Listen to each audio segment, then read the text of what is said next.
साल की तरह इस साल भी माता रानी के विदाई में जुलूस में शामिल होकर आप पुण्य का भागी बने। बोलो प्यारे जय दुर्गे। दोनों हाथ उठाकर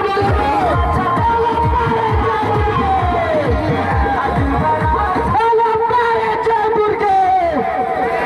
आवाज नहीं आ रही है, हाथ भी नहीं उठ रहा है। बोलो प्यारे जय दुर्गे। ताली बजा बजा